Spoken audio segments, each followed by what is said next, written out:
In the words of Ron Simmons, damn! That's what Russian troops would have been screaming, only it's a different type of dam that was causing the problems. This dam was preventing water from flooding into a reservoir in Belgorod, which is what a dam is supposed to do. Ukraine saw that, and it came up with an idea. Strike the dam, and you flush away the Russians. So that's just what Ukraine did. A drone strike turned a Russian dam into a giant weapon, and the flood that resulted has created some brutal problems for Putin and his cronies. On July 20th, the Pepel Belgorod Telegram channel broke the news. Ukraine had just carried out a devastating drone strike that caused serious damage to the dam located in the Shebekinsky district of Belgorod. The dam is located at the main Belgorod Reservoir, and it appears that Ukraine targeted it on July 19th. And that's not all. As the same channel reported, efforts to fill and restore the dam are further hindered by drones that continue to attack the dam itself, as well as the personnel and machinery approaching it. In other words, Ukraine's attacks haven't stopped. Its drones have done the bulk of the damage that they want to do. Next on the agenda is preventing Russia from making repairs and scoring strikes against any military personnel who get too close.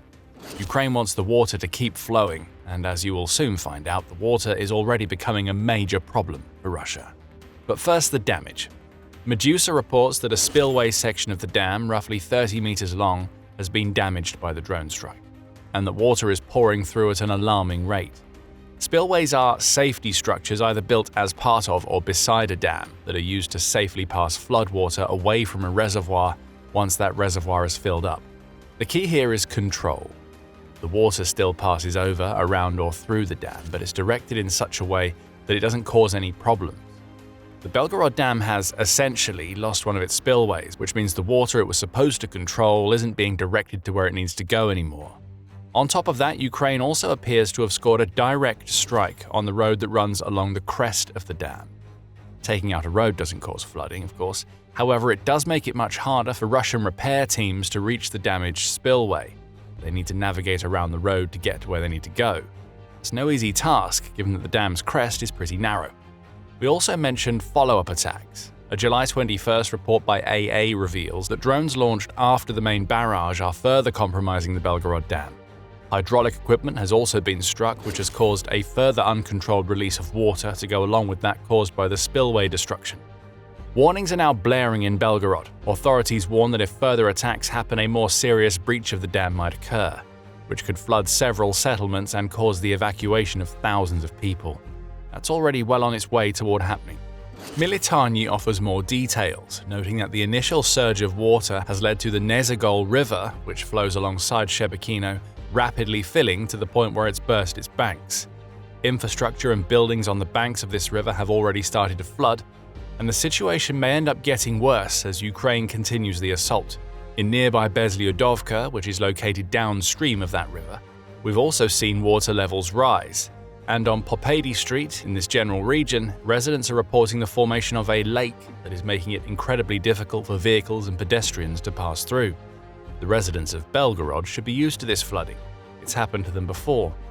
Back in October 2025, Ukraine launched a similar drone strike targeting the same Belgorod Dam that it hit on July 19th. We saw a similar strategy back then. An initial drone strike caused a breach, leading to river waters rising. Ukraine then followed up with further strikes to delay repair efforts and force more uncontrolled water into the surrounding regions. The commander of Ukraine's Unmanned Systems Forces, Robert Brovdy, confirmed which Ukrainian unit carried out the strike and mentioned some of the damage done. The Belgorod Reservoir cracked today. Since the initial strike, the water level has dropped by 100 centimeters. The hit was carried out by the birds of the first separate center of the Unmanned Systems Forces, Brovdy declared. Satellite photos also emerged in the wake of the October strike, revealing that the scale of the flooding was dramatic. The area around Bezlyudovka ended up being covered in water, meaning the settlement was almost surrounded, Excelnova Plus reported. The same outlet said that the Belgorod regional governor kept suspiciously quiet about the whole thing, suggesting that, as the Telegram channel puts it, the scum is trying to hush up the incident in the best Soviet traditions. That hasn't happened this time. There's no denying the damage that Ukraine has done to the Belgorod Dam with its July attack, and warnings about potential evacuations are being delivered. Following the October strike against the dam, water levels in the nearby reservoir remained low for more than a month afterward.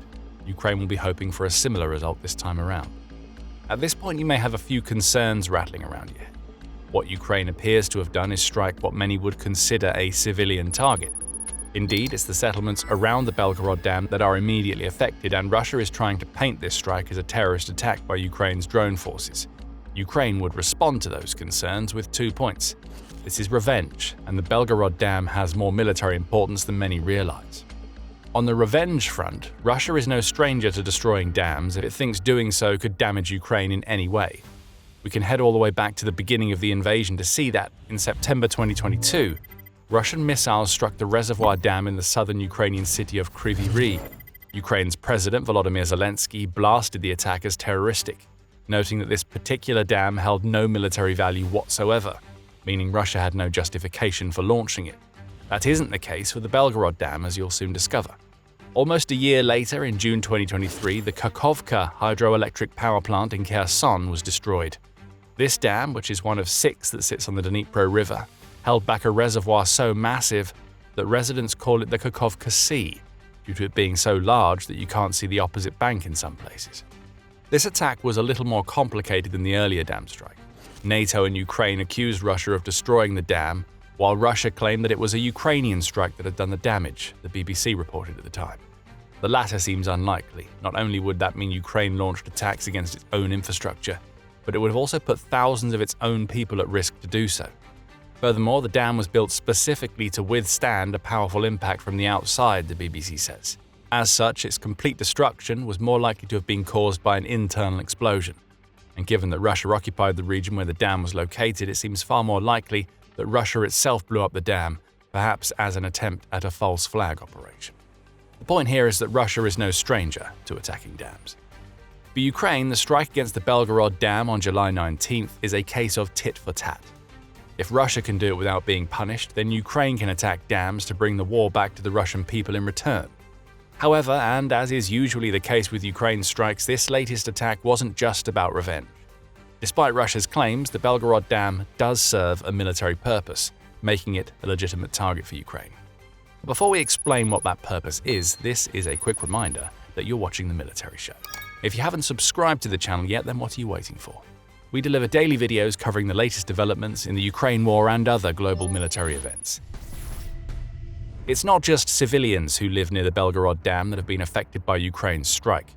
Russia has brigades stationed in the surrounding area, 4 of them in fact, most of which are located near the village of Grafovka, which sits downstream from the river that's bursting its banks due to Ukraine's drone attacks.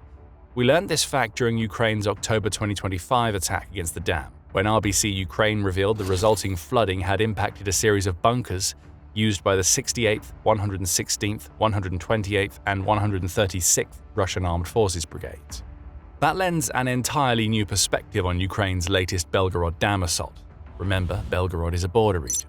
Its proximity to Ukraine makes it a prime location from which to launch strikes and inject soldiers into the Ukrainian mainland. 4 entire brigades downstream of the dam aren't just sitting around in Belgorod for no reason. They are there with a purpose.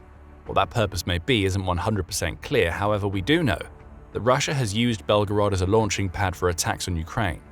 Displacing 4 bridges, even if those brigades haven't been wiped out by the flooding, leads to disorganization and chaos, which is only a good thing from a Ukrainian warfighting perspective. There is another aspect to consider here, and it has something to do with the thing that is now spilling out of the Belgorod Dam in massive amounts: water. Now, you might think that Ukraine's main aim with its dam attack was the flooding that has resulted. That's certainly part of it, but there is a bigger story at play when it comes to the Russian water that is flooding away from the dam right now. To understand that story, we again go back to the October 2025 strike on the Belgorod Dam.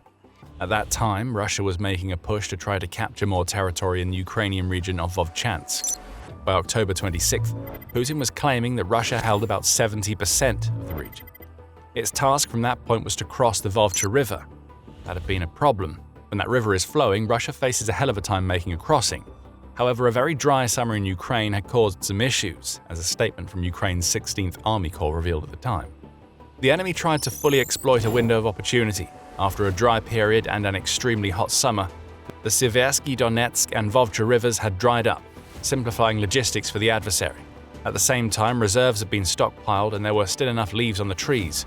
Altogether, this led to a sharp increase in activity in the Vovchansk direction, the core statement read. In other words, the Vovcha River's waters were running low, and that was on the verge of providing Russia with a means to make a much easier and faster crossing. And if that crossing happened, Russia would then be able to push deeper into Vovchansk. Bursting the Belgorod Dam sent water careening far enough to fill the rivers that were running dry. Whatever plans Russia had for a crossing were foiled. Fast forward to July 2026, and something similar seems to be on the verge of happening. Ukraine, like much of Europe, has been hit by heat waves for much of the summer. In fact, it was leading much of Europe at the end of May for heat, with temperatures exceeding 30 degrees Celsius in many regions. More intense spikes in heat have followed, placing greater demands on Ukraine's struggling energy grid, Euronews reports. But Ukraine's bigger problem is that Russia is still trying to get its troops across the Vovcha River. Putin's soldiers have labeled the waters in that river a death trap. They are still being forced to attempt crossings, often in groups of 2 or 3, in an attempt to approach Ukrainian positions on the other side. Crossing that river is key to any Russian attempt to push deeper both into Vovchansk and the wider Kyiv area.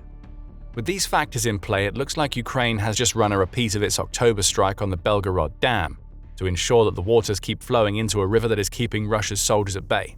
The flooding that affects 4 brigades is great, but if Ukraine can keep Russia's troops on the other side of the Vovcha for the rest of the year with this attack, that's an even bigger winner from a long-term perspective of defending Ukrainian territory.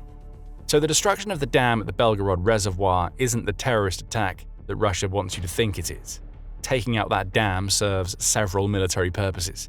Still, having said all of that, we can't ignore the fact that this strike will impact civilians in Belgorod.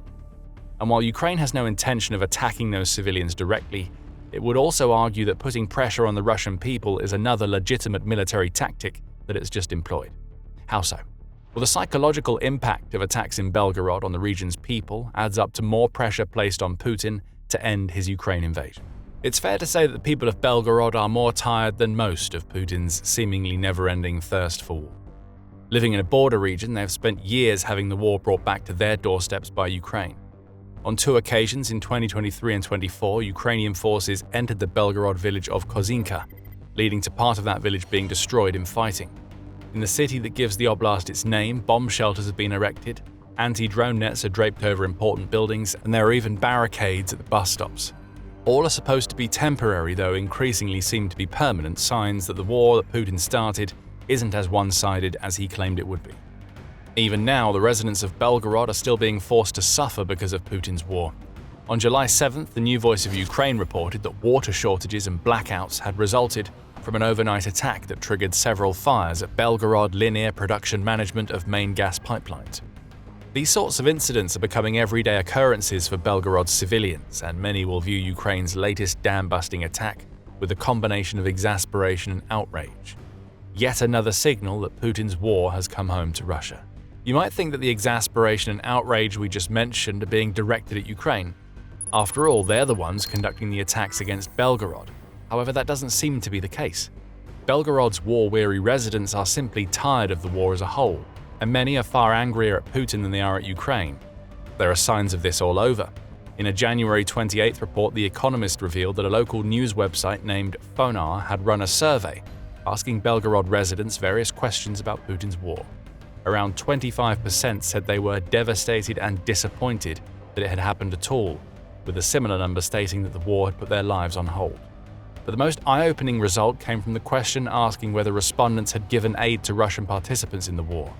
Only 6% said they had, which indicates that many in Belgorod never supported the war to begin with, and perhaps even view what Ukraine is doing as a necessary evil to bring an end to the conflict. We can also go back to May 2023 and an interesting Newsweek report. The outlet reported on comments made by Anton Gerashenko, who was then Deputy Minister of Internal Affairs for Ukraine. Gerashenko claimed that members of the Freedom of Russia Legion, which is a paramilitary group made up of Russian citizens who are battling against Putin, had told him that some in Belgorod were making some interesting requests. We were even approached by the people of Belgorod with a request to conduct a peacekeeping operation on the territory of the region because, of course, they are tired of being bombed, the Legion member said. This means that residents were asking a group that is actively pro-Ukrainian to do what they could, up to and including entering Belgorod territory to try and end the fighting. In essence, a friendly invasion by Ukraine's supporters. It never came to pass, but all of this casts an interesting new light on Ukraine's Belgorod strikes. Russia wants to cast Ukraine as an aggressor. However, it seems that support for the so-called special military operation in Belgorod is far lower than the Kremlin wants to believe. Many in the region feel abandoned by Russia, left to absorb Ukrainian attacks because of Belgorod's clear military importance and its status as a border region, which makes it an easier target than most. Ukraine is very aware of this fact. The Kyiv Post reports that Brovdi himself has alluded to Ukrainian strategies that involve raising the ire of Russian people to put pressure on Putin. Brovdi said that he wants to add to the negative sentiment inside Russia, which could potentially raise tensions to the point that they create a destructive process within the country. That negative sentiment seems to be growing, not just in Belgorod but throughout Russia. In a July 1st report, TVP World said that the Ukraine-based Institute of Conflictology and Analysis of Russia had conducted a telephone poll of 1,600 Russian respondents. 81% of them said they would support an end to the war as early as tomorrow, if the option was on the table. And 58% said that ending the war should be Putin's top priority, allowing him to focus on improving Russia's financial situation. As a final note, 73% of respondents said that they would oppose a second wave of mobilization, suggesting that most would rather an end to the war come through peace negotiations than yet more fighting. All of this brings us back to the dam on the Belgorod Reservoir. Another attack on that dam serves a clear military purpose. Several, in fact.